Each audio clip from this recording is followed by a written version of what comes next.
Welcome to Tisky Sour. Apologies for the slight delay. A spectre is haunting Europe. Populism.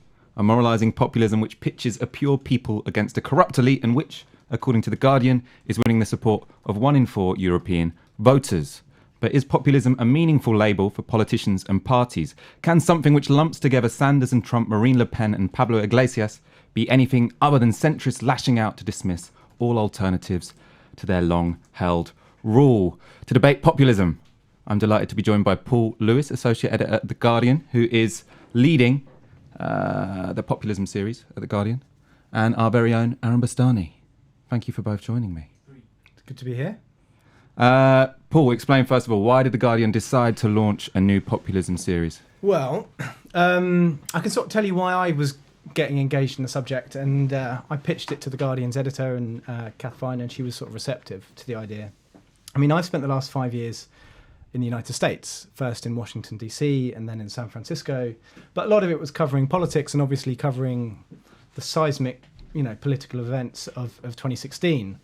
And by that, I don't just mean the election of Trump, of course, I do, but also, the candidacy of Bernie Sanders.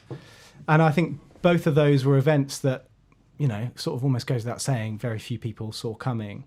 And in the United States, both of those were sort of candidacies that were being described as populist. And not necessarily particularly controversially. I think there's a slightly different meaning in the United States to there is, and the Americas generally, to here in Europe. So, I was sort of fascinated with what was happening in America, came back to the UK a few months ago, and obviously, surveying Europe, there have been sort of major events from Brexit, which some people think is sort of partly a populist event, to obviously the government in Italy. We now have populists in 11 governments in Europe. And it just felt to me that it's something that we should explore.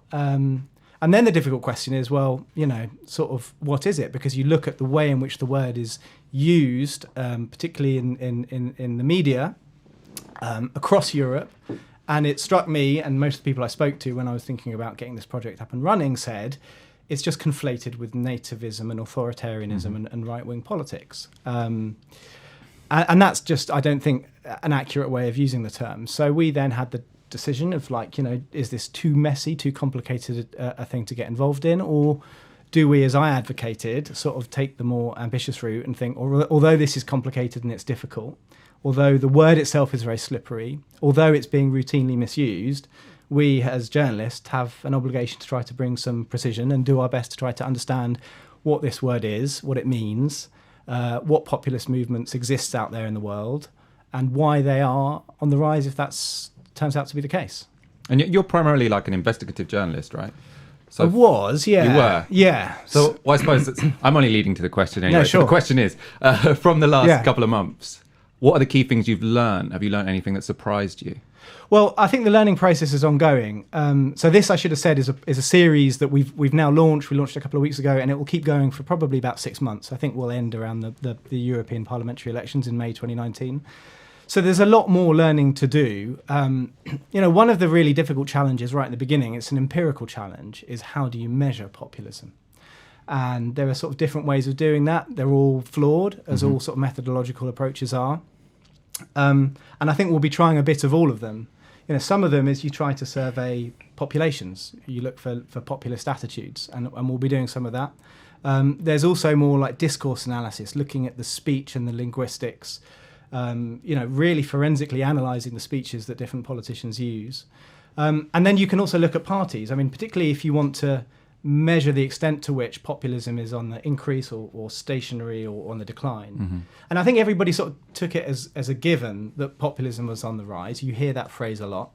But I thought it was incumbent upon us to sort of test that. So one of the things that we did from the outset to sort of frame this was to assess that suggestion that populism is on the rise. And we did that basically by looking in Europe at those parties that political scientists felt could be categorised or classified as populist. We involved some 35 different political scientists who were either experts in populism or experts in particular regions or parts of the world to attempt to, and I think you've got to be careful whenever you do this, but to attempt to look at which parties you can say are populist and then, assess their vote share over the last 20 years. And what that showed was those parties that were classified by populist by these academics had gone from sort of 7% vote share around 20 years ago to around sort of 24, 25, 26% vote share now, which is really quite significant. Aaron, I'm going to bring you in. You wrote an article in Novara Media which was critiquing this series. I picked out your most incendiary phrase for you to respond to, which was, the paper's decision to pursue its new populism project is a symptom of centrism's death. Where were you coming from? I think some of the pieces are I feel bad now because obviously I think I agree with much what Paul was saying, but I think there probably is something of a political motivation. I mean, even if this series hadn't happened, there's clearly a conversation going on within legacy media about populism, and I think, as Paul said, it's a catch-all often, and often it's trying to mask very real and substantive differences between politicians on the right and the left. All politicians have to respond to a sense of grievance. All social movements historically emerge from grievances. The Reformation isn't a result of the rise of the printing press. It emerges from a set of new ideas, yes, new technologies, but also very substantial problems with the Catholic Church. And often I feel that people default to very monocausal, as in there is a single cause, monocausal responses to this. So people say, oh, well, it's social media. Oh, well, it's these unhinged people on the right, some people say on the left as well.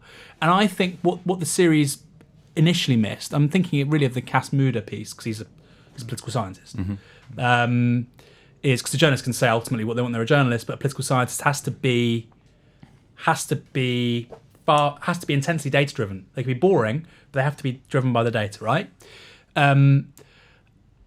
He was almost neglecting the importance of grievances. And clearly the context for populists in Europe and North America over the last 10 years is the global financial crisis and the end of an economic system which is no longer delivering rising living standards. And I felt like that wasn't really being talked about. That's kind of being glossed over, as if populism, this populist surge, could have happened without that crisis. And I would contend that it clearly couldn't have. I want to get up the chart. So you made a chart which had two axes. One was whether a party is populist or non-populist. One was whether it's left or right. So Gary, I'm hoping we can get that up now. Party or politician? It was just politicians, actually, wasn't it? Politicians. That's okay, right. yeah. So if you scroll down, Gary, so it's there. So I want to ask Aaron first. Do you have a problem with that chart? Do you think it's fair to put an axis where... Can we keep it up? Where Pablo Iglesias is on the same level as Nigel Farage, for instance, just to take two of the examples. Well, does that make sense to you? I'll give you an example. So I don't see how Obama's a centrist. Okay, that's interesting. Go on. Purely in terms of as a rhetorician. Clearly, he's very much, very much a moderate in terms of policy. He's tried to strike sort of more radical demands from US social movements, along with maintaining the status quo. I can get it with the policy, but when it comes to the rhetoric, us, you, we, it's not about me, it's about, us. Almost. Also, he didn't.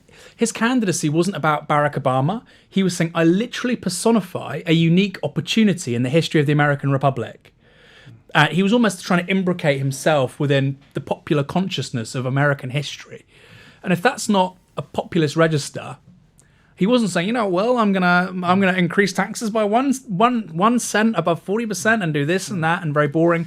He was very, very, very expansive and evocative in his rhetoric, and I think he was very populist. So, and that's another criticism. I think that isn't necessarily here a discernment between populists, rhetorical populists, and I would include, say, a Tony Blair in that category in the late 1990s, and people who are policy centrists, i.e. people that are trying to maintain the status quo. And I think, again, going back to this point of the politics here, the centrists, the policy centrists, basically we mean the people who are trying to prolong the neoliberal consensus since 2008. We don't mean centrists, we don't mean populists, we're talking about people who aren't really responding to clear demands for change for a system that no longer works.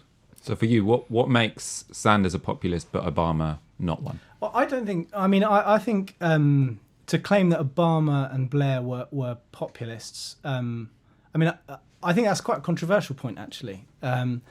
I see what you're saying in terms of the sort of enunciation of a people, and I've sat through loads of sort of Obama speeches, some of them really boring, but he was always very good, arguably even in a sort of Leclercan way of describing people. And he was sort of, I remember, because I was Washington correspondent in the dying days of Obama's presidency, you'd go to speeches and he would sort of almost do like a tick box of all of the different sort of categories of people. He would sort of mention white working class people. He would mention Mexican undocumented migrants. He would mention African Americans. He would mention students and millennials. He would literally go through all of them and then unite.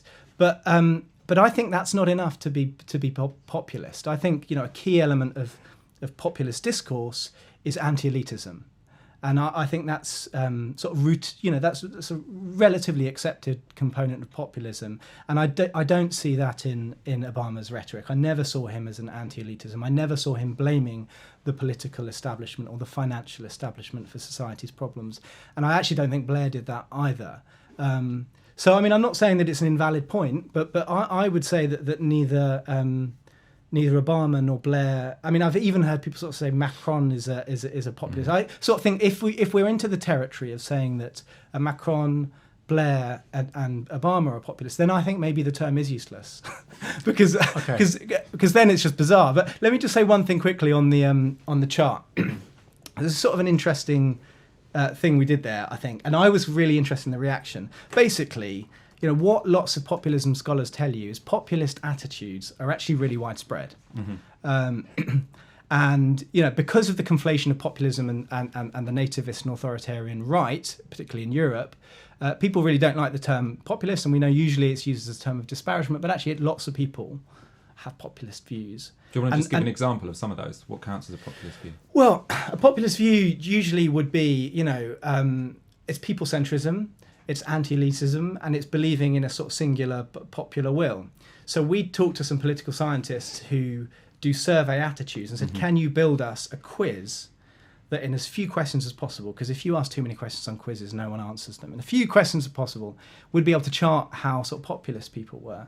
And what I didn't want is a chart, as you sort of suggest, that put Nigel Farage and Pablo Iglesias next to each other, because actually the spectrum's more complicated than that, which is why we had sort of left and right.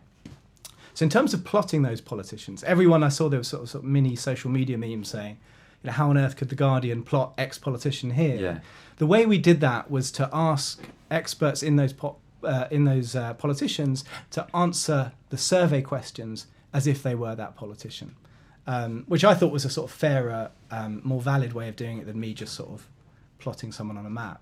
And the big thing that lots of people disputed, I thought you were going to pick up on it, was Evo Morales, who, if you look on the sort of left-right continuum, is sort of, slightly to the left of Macron, right? Or even maybe more centrist, yeah. Now, the reason that's the case, I don't think anyone would say on an economic level Evo Morales is to anywhere near Macron or Obama. But actually, the questions that we were asking on the left-right continuum were cultural questions as well as sort of economic questions. And I think it is the case for quite a few Latin American populists that they can be somewhat culturally conservative on issues such as gay marriage and abortion and the like, which is why he ended up being sort of pulled a bit toward that end of the spectrum. I mean, I think something that I'd more commonly see on this map is that you have left on one side, right on one side, authoritarian on the top and liberal at the bottom. Yeah. And then populism is just whether or not you use a particular turn of phrase at a particular time. But I mean, that's the debate within political science, isn't it? Yeah, a few things. So we're agreed that Obama, populism, naming the people, you create the people as a sort of an act of, or a series of rhetorical flourishes, right? And we probably agree Obama did that very well, by the way. And it certainly wasn't a bad thing, I don't think. And then you're saying he wasn't. And I'd agree with you that Obama, I actually think that was a great failing of his presidency. It's probably why he didn't keep the House 2 years after taking the presidency in 2008. Wasn't particularly anti-elites when he should have been. But with Blair, I've got a speech here from the 1999 Labour conference, which I put in that piece. He labels William Hague's Tories as weird, and he proclaims, these are the quotes, "The elite have held us back for too long." Further says, "Establishments that have run our professions and our country for too long." He even mentions, he says, I think, talent is everywhere, but it's in chains. It's paraphrasing Jean-Jacques Rousseau. And he was very much, this is the early Blair, and it was very much a cultural argument. It wasn't really backed up with real policies. You see it a little bit with laws reform, constitutional reform. But he was saying, I'm going to modernise Britain by getting rid of very much a conservative establishment in this country. Old white judges, public schools, it's going to be new Rule Britannia, New Britannia, young... It sounds cliche and like horrible to say it, but this is what it was like. A Britpop, entrepreneurialism, new ways of doing business, gentlemanly capitalism, see you later. And it did articulate itself as something which was disruptive to an established modus operandi. Yes, Obama not so much, but I think Blair did that. And I think that's part of the reason why it was Blairism, whatever you think about it now, in 1997 was a very successful, I would argue, a disordinately successful, given what he was actually putting down on paper and proposing, cultural movement, Can I put a further counterpoint though? So let's I'm not sure I entirely agree. I mean, it may be the case that in that's quite a good example of sort of populist rhetoric with Blair. I don't know how common that was with Blair's rhetoric, whether that was just one speech or whether actually, for the most part, he was sort of a consensus politician. But, on the other sort of component of populism as a definition. So you have the people-centrism, the anti-elitism, but also I think, some people say you need sort of a Manichaean worldview and what Chantal Mouffe would call sort of an agonism. And, I don't think with Blair, with Obama, with Macron now, there is that sort of fire, that sense. And you do get that with, I think, with Sanders when you hear his speeches, the sense that it is a battle not just between people and elites, but good people on the whole, and nefarious or corrupt elites on the whole. And I think maybe I'm wrong, but I don't think Blair ever saw the political establishment as deeply, deeply broken or nefarious. I think if he had done, he would have been a very different prime minister. But what I suppose part of the criticism for me is, and also I think we forget how good Blair was at politics. Like the zeitgeist of the late 1990s, Stephen Lawrence, Doreen Lawrence, the Spice Girls. Ricky Palisades' book about 1997 is really, really good on this. They were just plugged into the zeitgeist in a way that Obama wasn't in 2008 and probably would have been a better politician for it. To an extent, I agree with you, but I would then say, well, why are we talking about populist politics rather than saying, well, the reality is Tony Blair being attuned, and Alistair Campbell and the coterie around him in 1997, being attuned to the zeitgeist as they were, in the changed context of a post-crisis world, that's my argument essentially, is they would have been responding to different grievances, different political opportunities, and they absolutely would have articulated different politics. So I think the frame of populism is an errant one, because it doesn't privilege political grievances and the opportunity structure created by the crisis in the way that it should. And, it's almost like we've got it the wrong way around, if you know what I mean. That's how I see it. Yeah. I do see what you're saying. Because the world's... Sorry. Go on. We've got far bigger... that's why Obama's strange, because the US was screwed in 2008. We have far bigger problems now than Britain did in 1997. Yeah, we absolutely do. One of the things I was slightly hesitant about with this project was, well, there were a couple of things that I thought were risks. One of them is, if you're faithful to the word and you try to look at left populism and right populism, then you're going to be accused of eliding the two. And of course, they're completely different. The research shows that, voters who vote for sort of left populist parties are very different to voters who vote for right populist parties, particularly in Europe. But also, this is a really, really important point, I think, which is, a populist politician doesn't necessarily need to be defined by the fact they're populist. And usually everything else about them could be far more important and instructive than their populism. And so I think, all of those sort of takes, sort of comparing Sanders and Trump, or Nigel Farage and Marine Le Pen and Beppe Grillo, and to me, it's just crude. And so, when you enter a project like this, that there's always going to be a risk that if you try to be faithful to the word as you see it and as you understand it, you're going to be accused of sort of putting everyone in a single bucket. So I guess my concern was that we should avoid doing that in as much as we can. But when you begin a project, you have to frame it, and if you frame it, you have to say, well, the truth is you get populism both the left and the right. I mean, the other thing that I think is important is that if you accept that this is a discourse or a frame that can be used by any politician, you also have to accept they can stop using it. And ultimately, you know, for me, the most important thing about Donald Trump as a politician is not his populism. Yeah, it's his authoritarianist streak, probably. You know, I would say is the most sort of alarming dimension of his politics. I think the most revealing aspect of most politicians or most political parties is actually their ideology. And Kaz Murda, you know, you're a critic of his, but one thing I think he says which has real value is that populism is sort of like a thin-centred ideology. You know, it isn't a well-developed philosophy, but it's a sort of discursive frame that has a host ideology. So a socialist can use populism, and so can sort of a neoliberal capitalist use populism. But if that's the case, it doesn't mean that they're the same, and it doesn't mean that the most important feature of those politicians is their populism. On the contrary, I think in the case of the socialists, it's their socialism that's most instructive and most important. I suppose one.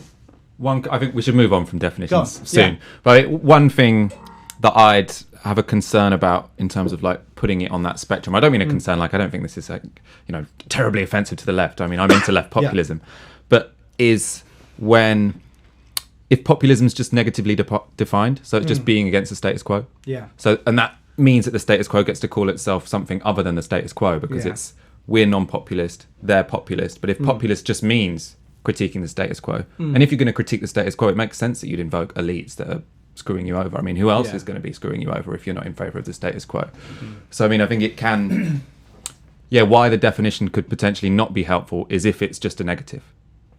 Yeah, absolutely. Or if it's considered just to be like the opposite of centrism or the opposite of technocracy. You know, you see that quite a lot. And I don't think that's quite right either. I mean, politicians do need to be responsive to how people feel about things. You know, and it's like, often I feel a lot of the sort of the centrist people that would actively reject a left. I agree with you. I think any successful socialist politics necessarily has to be populist. There could be a bad left populism, you know, racist populism, or there could be a positive populism, which would be analytically correct in describing capitalist elites as having different interests to workers. That wouldn't have to... Can we mute the computer next door, please? I thought it was your laptop, maybe. Is it my... I don't think it is. Mine's on mute anyway. What's going on? That was it going silent, Aaron. Strange sounds. I think that means you can continue. I think we've got something with airdrop going to the TV anyway. It's an internet TV. Analytically, socialists describe things correctly, in so much as they isolate elites having distinct interests, like I say, to workers. Now, that can be iterated as a socialist politics. We have to have everything in public ownership, or it could be through a social democratic politics. You can say, look, not everything can be perfect, right? And they're always going to be better off than you, but what we can ensure is that the elite are going to pay a significant amount to allow everybody to have the opportunities to be who they want to be in life. That's very valuable politics, right? And I feel like there's a reduction then of what is a correct analytical understanding of the world. So, oh, that's just populism. And it's like, well, no, that's 200 years old. And it's broadly, you know, Adam Smith would agree with that. John Stuart Mill would agree with that.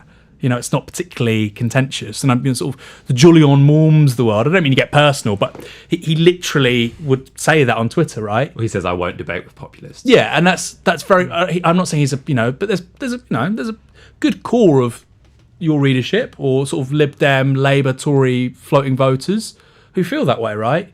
And I think our readership is predominantly left populist.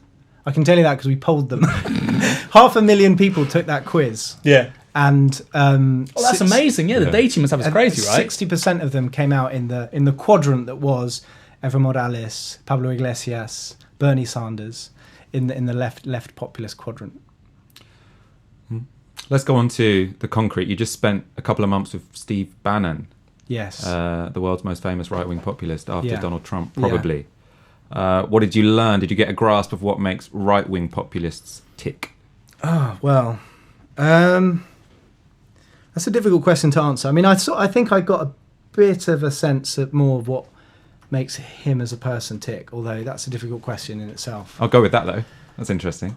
Well, I mean, attention, definitely. He thirsts it. I think probably deep down, you know, funnily enough, Trump said this of Bannon, you know, the opposition media, as he likes to characterise it, is something that he really wants the approval of. And I always got the sense with him that, you know, he was really desperate for the approval of, you know, you would call it the legacy media, you know, the mainstream media, the established media. Do you think he's ideologically driven? Is he driven by a desire to implement economic nationalism? Well, we had some quite long discussions. Policy? I mean, yeah, and these discussions were sort of on the record, so I definitely don't mind sharing them. You know, quite long discussions about the difference between, you know, right-wing populism in the US and right-wing populism in Europe. Because, you know, Bannon's famous mantra was the deconstruction of the administrative state. That was his sort of objective for the Trump administration. And yet many of the parties that we would characterise as far-right or right-wing populist here in Europe believe very much in the state. You know, they're not socialist, but they are certainly sort of welfareists. They, you know, if you, as some people have done, look at parties like True Finns or even the Sweden Democrats, Fidesz, you know, many of their policies are about trying to find ways for the state to keep people afloat. In fact, a lot of the sort of the right-wing populist rhetoric is around saying, you know, we want to protect the welfare state for ourselves. We don't want outsiders or newcomers or immigrants. Is that not similar with Bannon, just without the welfare state tradition? So, I mean, he's still trying to protect the American worker, but it's just by putting up trade barriers because you don't really have a welfare state. Yeah, I guess what I'm saying is he acknowledged to me that that so-called sort of right-wing parties in Europe are not neoliberal in the way that he believes that they should be, and that part of his European project, as he saw it, was trying to persuade them that they should become so. They should become more neoliberal, that they should adopt his version of sort of deconstructing the administrative state. I mean, you know, Marine Le Pen, there was a point during the last French election where she was advocating, you know, nationalisation of some factories. You know, she adopted more sort of economically left-wing positions, you know, to seek the favour of some ex-communist voters. You know, Salvini was a former communist. So you know, I thought that was sort of interesting, the difference between the two. I mean, he's an incredibly slippery fish. He's very difficult to pin down if you're a journalist. He's a very difficult person to interview. What we found basically was that his effort to foment Trump-style populism in Europe is basically failing. You know, he launched this thing called the Movement. It was supposed to augment and facilitate the campaigns of right-wing populists across Europe, and the problem is he hasn't got any right-wing populists who want to be part of his club, and the very thing he wants to do is also illegal.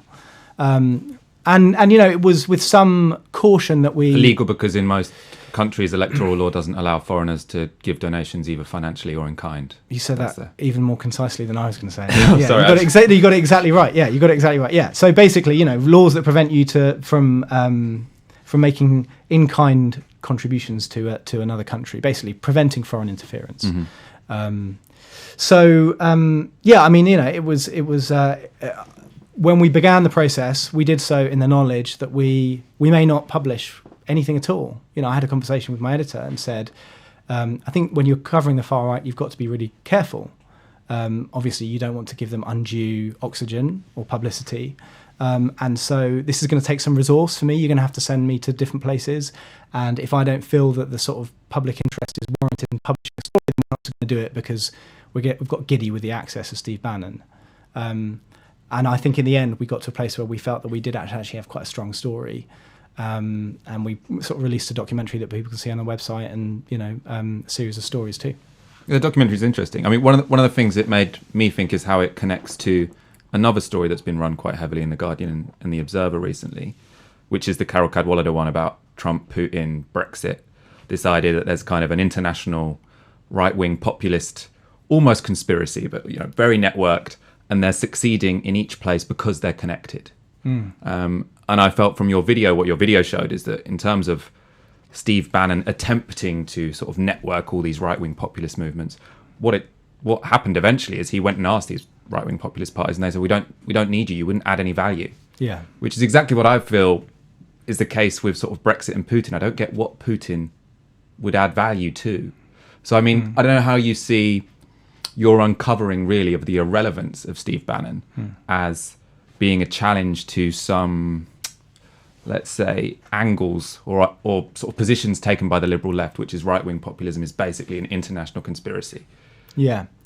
Well, I mean, I think to put it slightly differently, Carol's reporting I thought was brilliant, and what she uncovered with respect to Cambridge Analytica's role in the US election and in Brexit, and also obviously its harvesting of tens of millions of Facebook users' data without their knowledge, was an incredibly important investigation. And I don't think she ever claimed that he or Cambridge Analytica or Trump or Russia was necessarily sort of pulling the strings of all these different European parliamentary parties. But separately from that, because I think she did amazingly on it, I do think there is a characterization of Bannon as some arch manipulator who was the sort of shadow president in the White House and is sort of behind all of these different political movements, not just in Europe, worldwide. And I think he's been quite smart, actually, in helping cultivate that image of himself, often through spin. And I'll give you an example. He had a brief encounter with Jair Bolsonaro's son in New York, and then just sort of let this story spin that somehow he was an advisor to Bolsonaro. And then that gets picked up by media, and that gets re-reported, and suddenly it becomes almost fact, when the reality is he wasn't an advisor to Bolsonaro. So I think Bannon's been quite smart in cultivating that image of himself as a sort of arch controller of all of these different movements. And the truth is, and this is a much more challenging fact for all of us who have concerns about what's happening in the world right now, the truth is they're happening organically. Right-wing populists are very successful right now electorally for organic reasons, and I think we have to get to grips with what those might be. Be serious about that. Aaron, I was going to ask you a question, but you want to... No, go on. You ask me a question. How do we argue with Steve Bannon and win? Lots of the times I hear on the left sort of people discussing whether or not you platform this guy. I watched the David Frum Steve Bannon debate, which was... I mean, I don't think the criticism there necessarily should have been that they platformed him. It's that David Frum was awful. So there was Steve Bannon telling this quite engaging story about how in the financial crisis, the American democracy was basically on its knees because the banks could demand whatever they wanted of it. Then obviously he tells a story about how China has taken away all the jobs, etc., and how he needs to give power back to the ordinary people. David Frum just stands up and says, look, he's a racist, and also this kind of divisive language isn't very helpful, and maybe democracy fucked up a bit, but let's not throw the baby out with the bathwater. And I suppose I haven't seen any leftists debate Steve Bannon, but I'm interested in what's the best argument against right-wing populism, I suppose, is what my question is. Sloppy Steve, as Trump called him, which I think is quite instructive, isn't it? You think go personal? No, I just don't think... I mean, I'll ask you a question, actually, before answering your question. Yeah. Did Bannon strike you as an impressive person, given all of these attributes are given to him? You met lots of impressive people in your career. Was he one of them? I mean, this yourself. Whenever you meet impressive people, they're not as impressive as you think they were going to be. But I think he is impressive in some ways. Yeah. I mean, I'll tell you what I think. And funnily enough, you mentioned in your critique of our series, I think rightly, that any serious exploration of populism needs to reflect on Ernesto Laclau, and we haven't discussed him yet. But one of the first things I did when we did this series was I travelled to Madrid to meet some academics and meet some people in Podemos as well. And one of the academics I met, we were talking about Bannon, and he said, if you meet him, please ask if he's read Laclau. Because this was a sort of scholar of Laclau, and he felt there was no one better in the world right now at utilising Laclauian strategies, populist strategies, as Bannon. And having listened to lots of speeches, I think that's probably true. I mean, in many ways, he's a sort of like uber extreme populist. It's like bizarre. I mean, if you think of, if you want to measure populism, and I'm not sure you should necessarily do this, but in terms of like, in a sort of quantitative way, like how much of this rhetoric, how many sentences, of the sentences, is it like 90% or 80%? Every other word is about some form of elite shafting the real regular people. And, I heard him come up with sort of populist phrases I'd never heard before. There was one thing, I saw him at this speech of... Populese. Populese, yeah. This speech at Brothers in Italy, which is a far-right party in Italy. And he said something along the lines of, if I could replace all of the central bankers and just replace them with you, and you, I would do that because I'd know you'd do a better job. If I could take all of the editors of all of the newspapers, if I could take basically anyone in the sort of financial elite and just replace them with you, ordinary people. It was almost like a cartoon version of populism. The answer was he hadn't read Leclerc, but he has been a student of Andrew Jackson, and I would assume McCarthy as well, and I think probably Roosevelt and some of the sort of key American. Who's Andrew Jackson? Was he he was arguably, some people say, the last proper populist since before Trump to be the incumbent of the White House. He was president who sort of, I think he left the White House in 1837. Okay. Before my time. Yeah, and mine. But on Bannon's recommendation, it's one of the few books supposedly that Trump has read, and I think they have a picture of Andrew Jackson. Oh, Bannon would always whisper into Trump's ear, I think you are the next Andrew Jackson. So you want me to answer? I don't. No. Yeah, it's a good answer. Have you seen it done? Have you seen anyone effectively? I would have no problem disarm a right-wing populist. You're saying should the left know a platform? I'm not asking that question. I'm saying how do you beat them? Yeah, so I'd be very happy to be on a platform with him. Mm-hmm. I would not be happy with. I don't really personally. I don't care if it's a good job. If we had an interview with him and, like you say, it was in the public interest, great. If it wasn't it allowed him to spread bullshit propaganda, we wouldn't publish it. That's personally how I feel about these things. Mm. I think you would.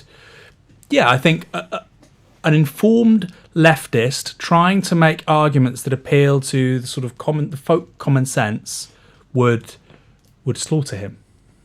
I think Ash or Grace would do very well. Not slaughter him. It would be like Tyson Fury and what was his name? Deontay Wilder. Deontay Wilder at the weekend. It'd be like a standing 8 count or a draw, or it wouldn't. He wouldn't destroy them. And I thought the From interaction reminded me a bit of when Gary Young cornered Richard Spencer, and it was interesting because people go, people just, and again in politics, as you may have known on Twitter, a lot of people don't like me.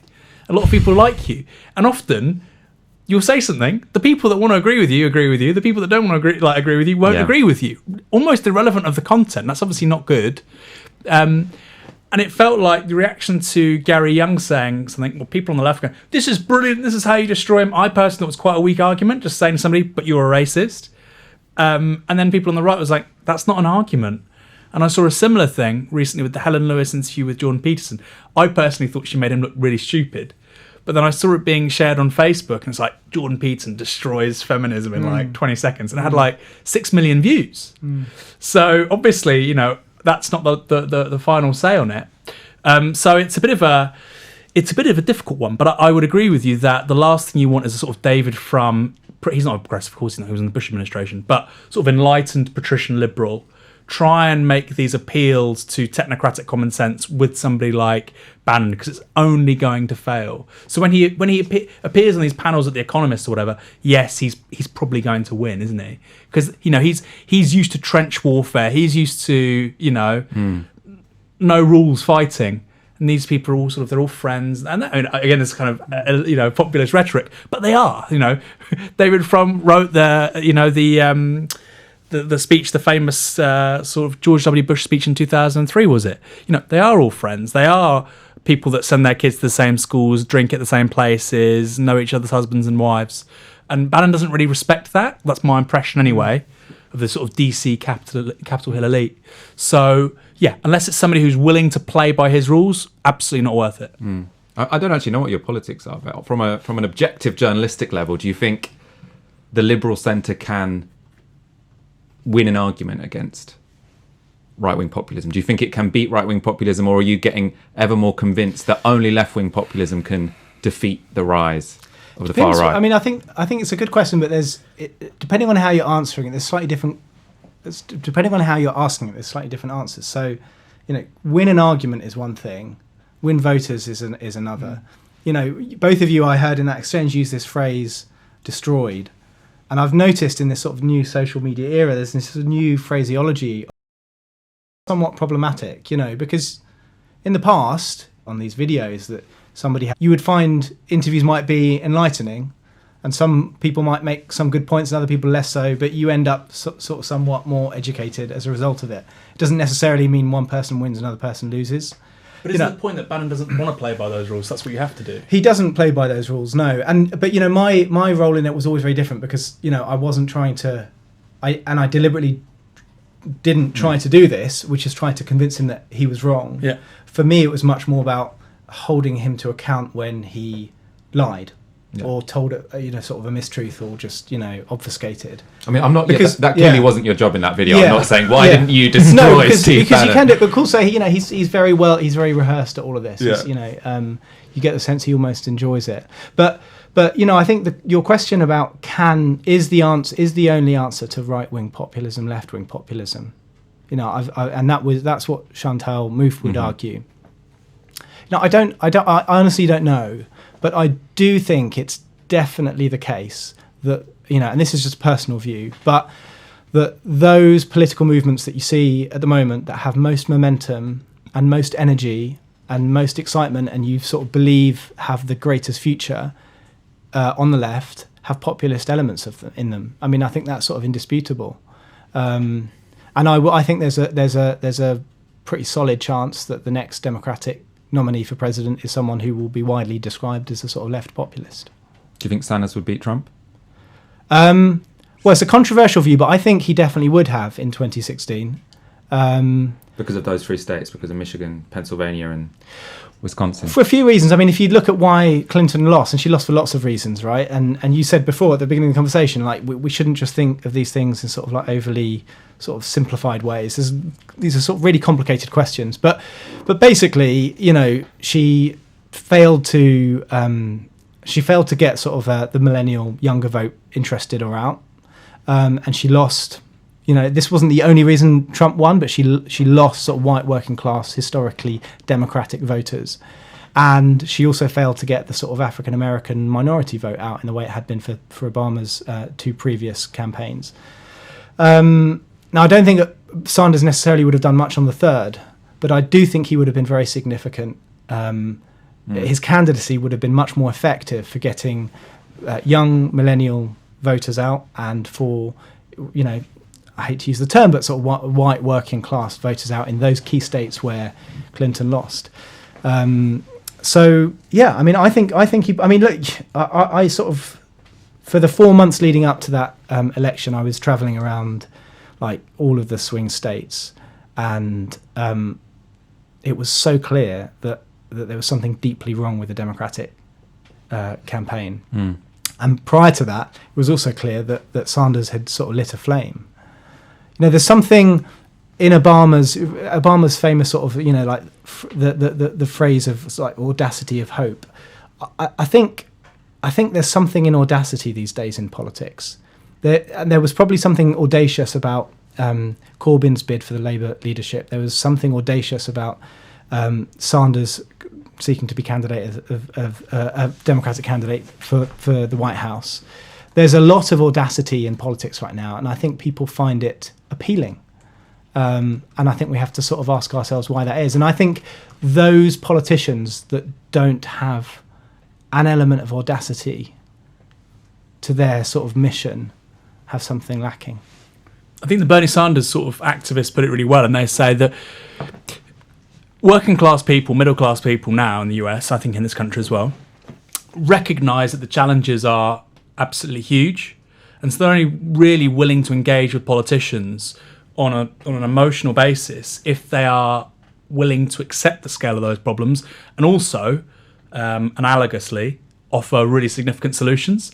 So if you are a white working class voter in, some of these states we just talked about, they know that, the solution is not mixing, doing a little bit here with corporation tax, changing interest rates on student loans. They know they want a big solution because the problems are so significant.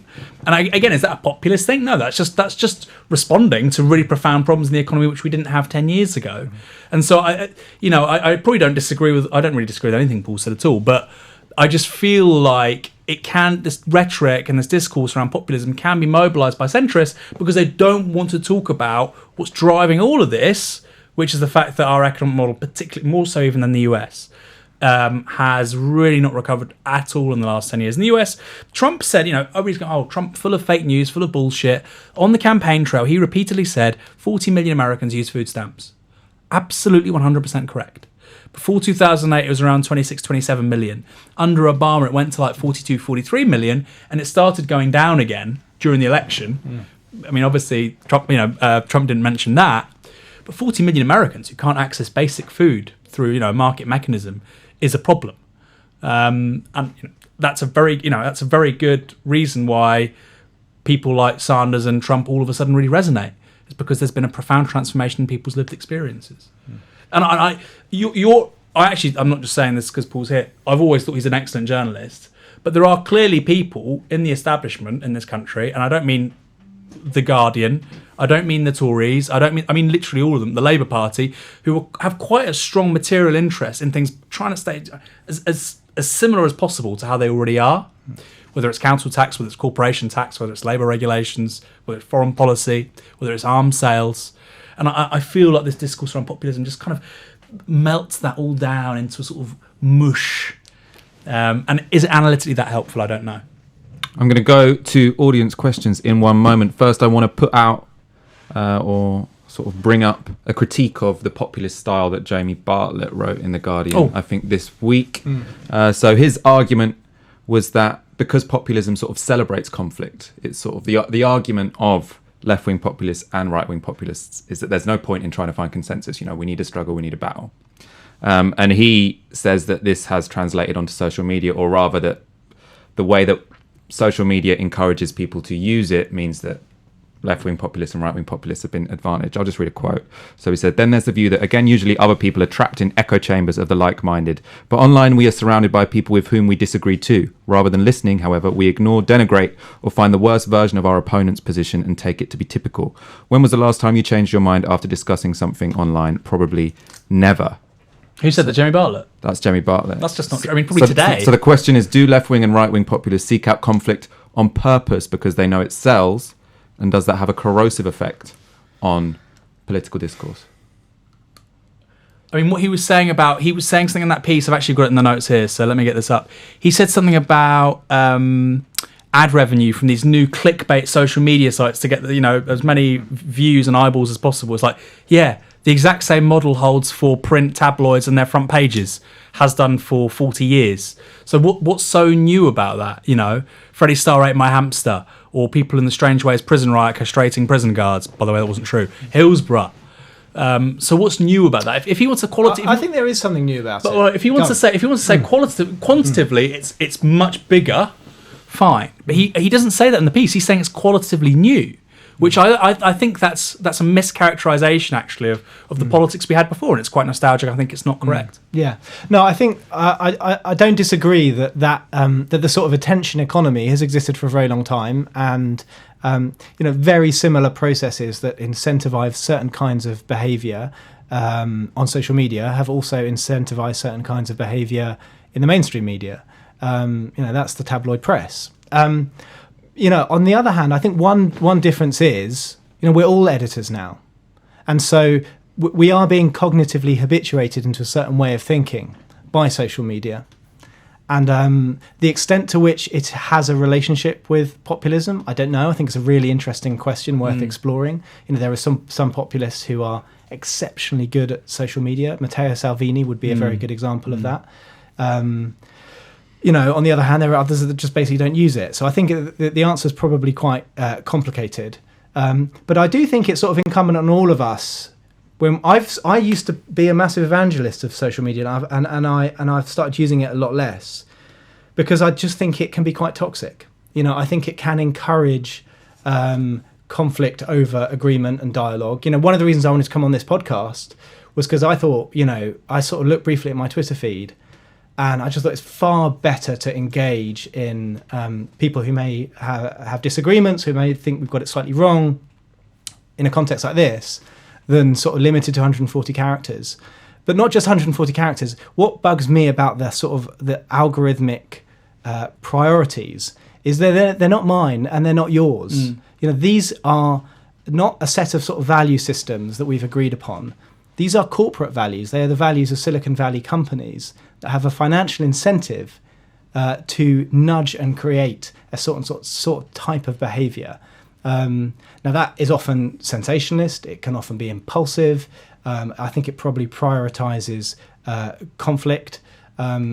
Those are the things that will rise up in your newsfeed. And for me personally, I think that's that's one of the reasons why I don't like doing it very much. I used to a lot more, and I think probably there are other forums where we might have more engaged discussions. That's not to say all of the great things that social media has given us. One of them is that we have a far broader canvas of debate than we previously did, when it was previously sort of limited by gatekeepers. It can be an incredibly powerful and empowering platform, but I don't think any of us should forget that these are companies, and we are playing on their terrain, and we are sort of dancing, and it's their tune. But do you think that social media is any more corrosive than radio talk shows? So when people talk about the rise of the US right, less so now because we're in the age of social media, but it was the US shock jock was the kind of avatar for the rise of Ronald Reagan and then George W. Bush. Yeah. And they were the sort of the cultural vanguard of this kind of politics. And in this country, and today it dovetails very nicely actually with social media. So LBC or talk radio, LBC in particular, every day their story will be something from Twitter. And I'll see LBC post something, and you know what? I just in my head I think, I don't fucking care. I don't care if this person has said this about it. It's like constant gossip. And I feel like you're partly right about the social media stuff, but I think that it dovetails to an extent so much with legacy media. I don't mean it in a bad way. I just mean old broadcast, because it's transformed. We call it the hybrid media environment. Well, people in the academic world around this stuff call it the hybrid media environment, because it's transforming these legacy media to such an extent you need to call them legacy media. So a great example is, radio talk shows. In the age of Twitter, they have become even more, I don't mean it's an ableist here, but almost like ADHD, frenetic, new story every 3 or 4 hours. And it feels like actually the Twitter form of consciousness and news is it's now parasitizing TV, Sky News, LBC, talk radio. And, I think the problem is now bigger than Twitter almost, if you know what I mean. Yeah, lots of sort of people who are experts in social media like to say that Facebook is far more influential than Twitter. And I think if you were to simply measure it by reach and the number of, billions of, I think it's 2 billion users now of Facebook, and how much screen time people spend on it, then yes, it's more influential. But I think you're right to say that the power in social media, but in Twitter specifically, is the way in which it influences media elites. So many of our collective discussions about what a story is, what it means, its significance, who's right, who's wrong, which are the voices that should be heard. Unfortunately, I think these are happening sort of collectively through Twitter feeds.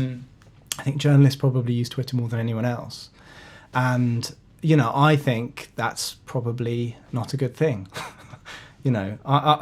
We are sort of outsourcing our decision-making process to a company in Silicon Valley. I mean, I don't mean to sort of oversimplify.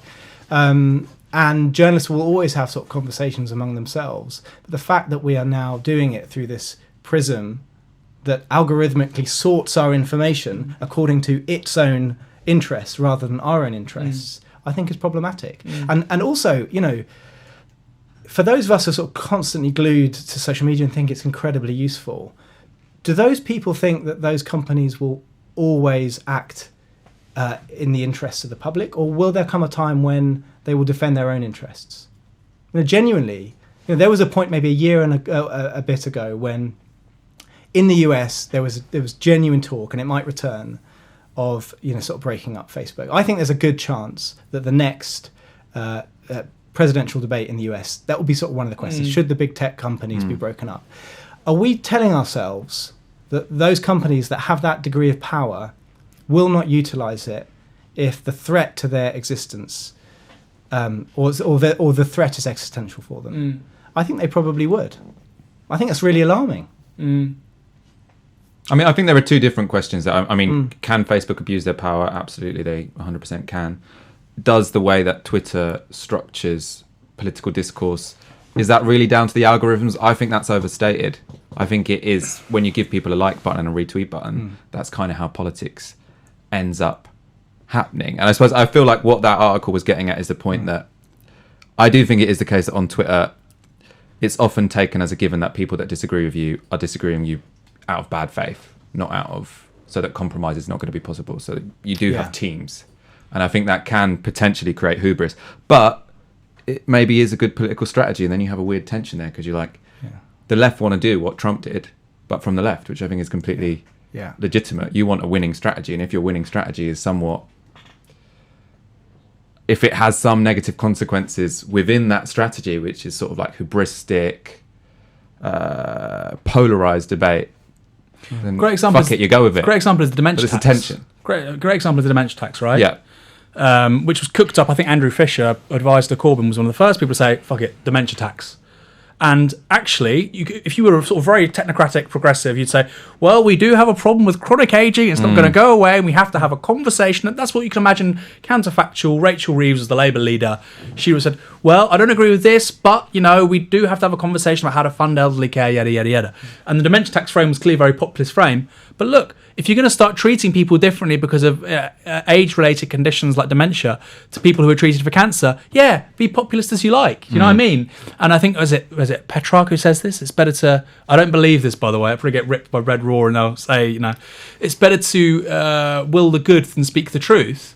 I don't agree with that, but there's an element to, the dementia tax. It wasn't entirely accurate, but it was, it's clearly a way of politically undermining a measure that's being proposed, which is not good. So, Let's go to some questions. First of all, as I always say, we want to expand the reach of this show.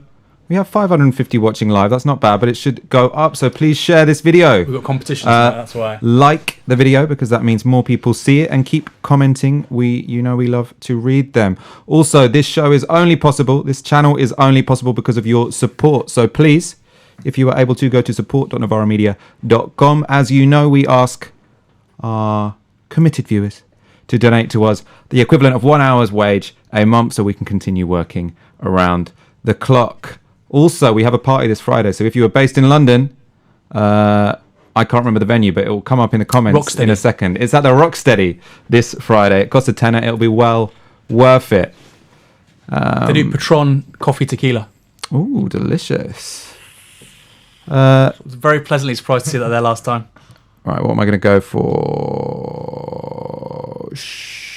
This is it's an interesting one. Nicholas Dara, question: should a left politician be given more support if they are seen as populist because they have a better chance of winning? There's another way of framing it. Is there any point in supporting a non-populist left in the 21st century? Well, if you want to. I'm not sure I completely follow the question. I mean, is the question can a non-populist left win now? Yeah, I mean, I think so. I mean, look, Hillary Clinton was definitely non-populist left. She won the popular vote in the United States. I mean, we have seen, as you guys know, the collapse of social democratic parties across Europe. But look, they have a minority government in Spain. I think it's sort of not unlikely that you will see sort of traditional social democratic parties once again sort of return to power in potentially other parts of Europe. So I don't think anyone would suggest the only way to do populism on the left is left populism. I mean, there are some people who would, but that's the only thing that would succeed. I mean, a lot of it depends on the electoral system, right? And it's often said that a first past the post system makes populist politics and other forms of radical politics difficult. Aaron, does the left have to be populist? Is there another option? If our inclination is right about the scale of the crisis, post-crisis world, the fact we haven't really got solutions, if we're right about ageing, if we're right about climate change and how these are really existential threats to market capitalism, I think we probably are. I mean, you never know. Capitalism has found fixes for all of its crises the best part of 200 years. I think you almost certainly would have to have a populist politics. Now, I'll give you an example on climate change. We haven't had a populist green politics for 30 years, and we've gone nowhere. since 1992. People, you're attacking the Green Movement. I'm not attacking the Green Movement. It's just these are the facts. Friendly advice. Rio summit is no, I wish it had. I mean, this is a tragedy, right? The Rio summit's in 1992.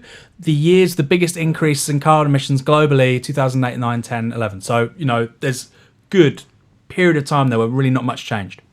And that's because the Green Movement was saying small is beautiful, you need to downsize, rather than actually, I think, articulating a vision which says, actually, with renewable technologies, because the dividend, in terms of how they're improving and the price performance is getting so much better all the time, when we have electric vehicles in 2025, you'll buy an electric vehicle, it'll cost the same as your petrol car now, but you'll never have to pay to fill up the tank.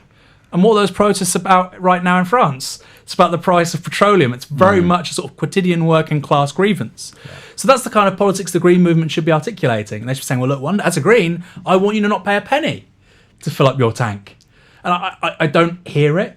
And I feel like that is the necessary bridge to public consent for quite transformational policies. I don't think you can sort of say, I'm not going to parody technocrats, but, I don't think that's worked.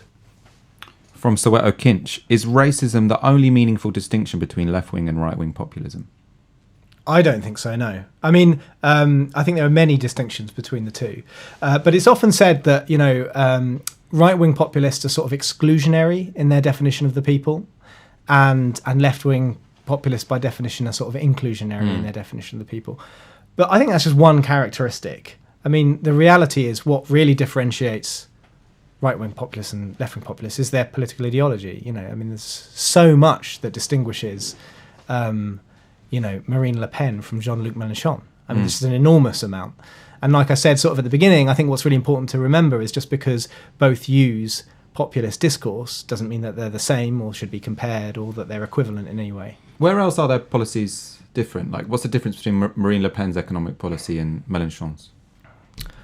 I'm not an expert in either, but and I did say sort of earlier on that one of the sort of curious characteristics of Marine Le Pen's economic policy is actually on some issues it's quite left, although they have been sort of dropping that in recent months, I think.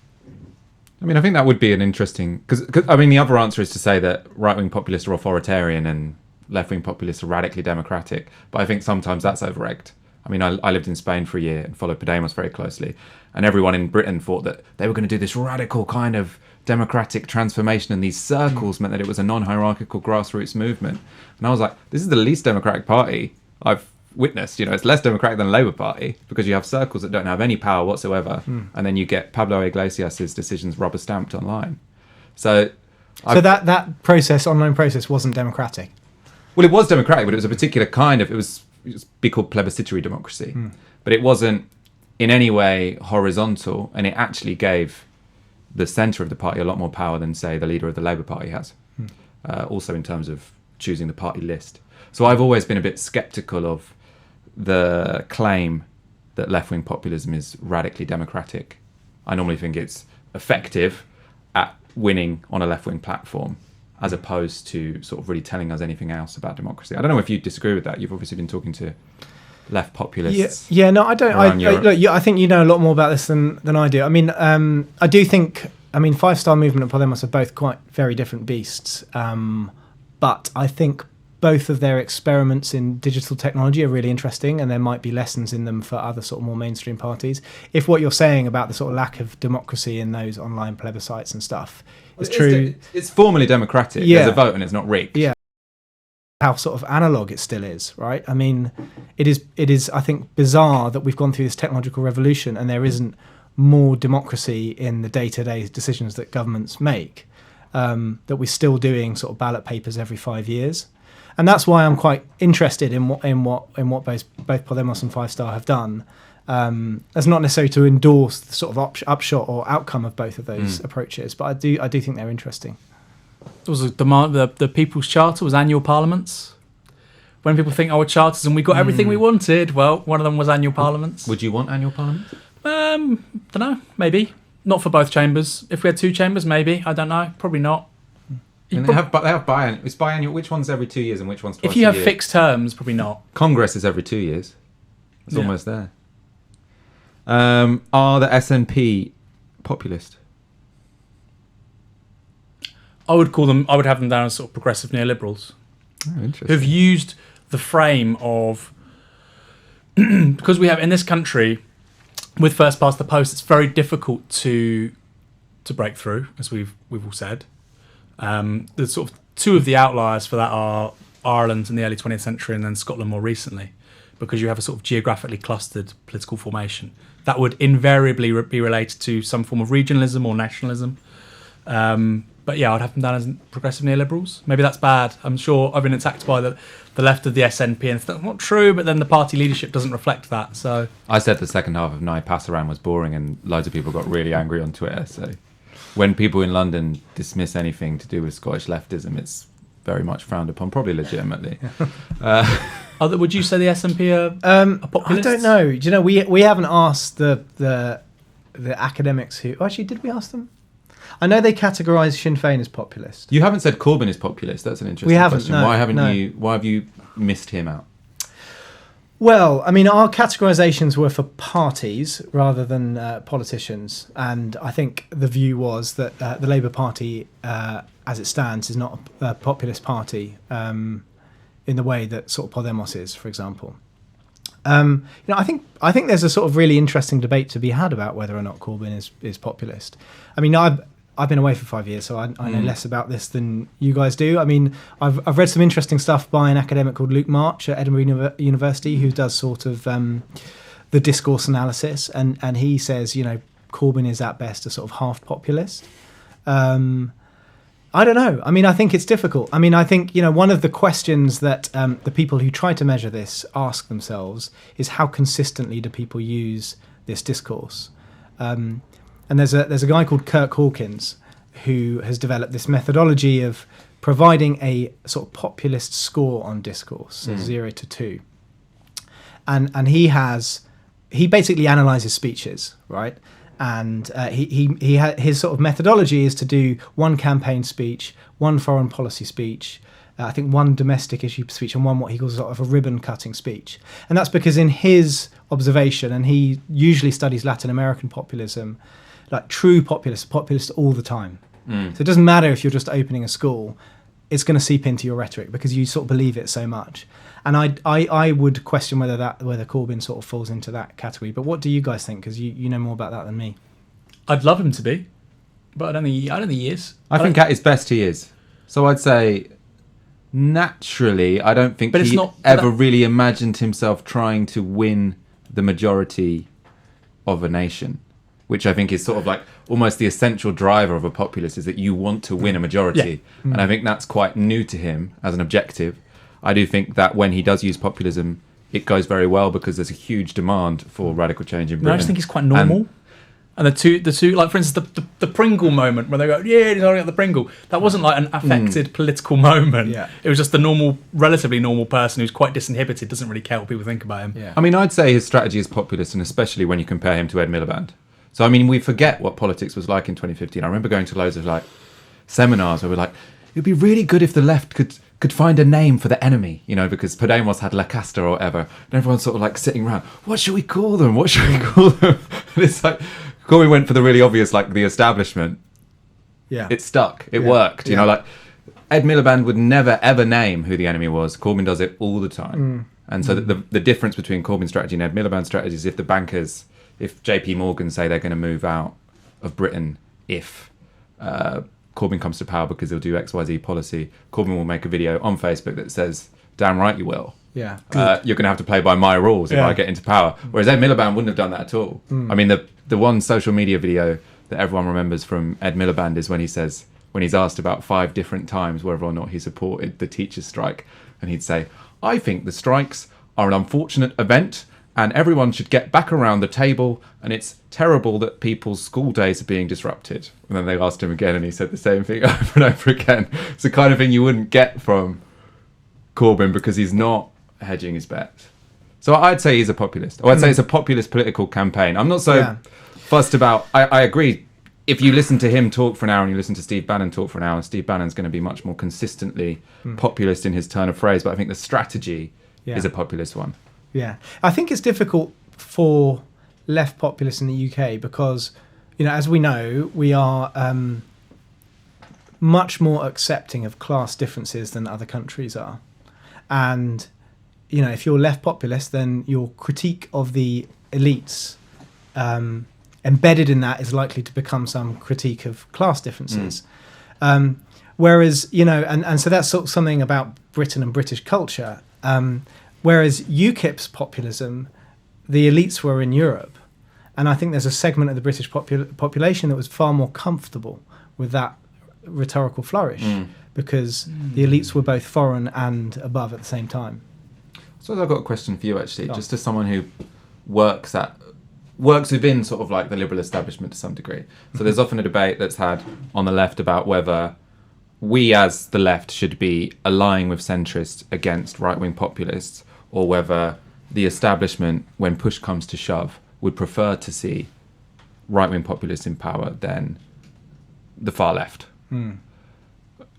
Where would you stand on that? What do you think from conversations you've heard or from your journalism around Europe? When you see sort of like the centrist elite, or when you speak to the centrist elite, what do you think they'd prefer, to live in a world run by Jeremy Corbyn or run by Boris or Nigel Farage?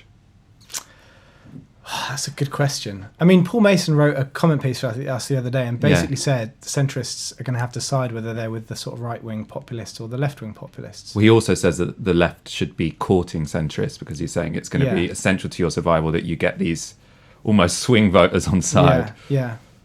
I honestly don't know. I don't know if you can speak for everybody in the liberal political establishment with one breath. I think there's a huge, there's a huge amount of difference.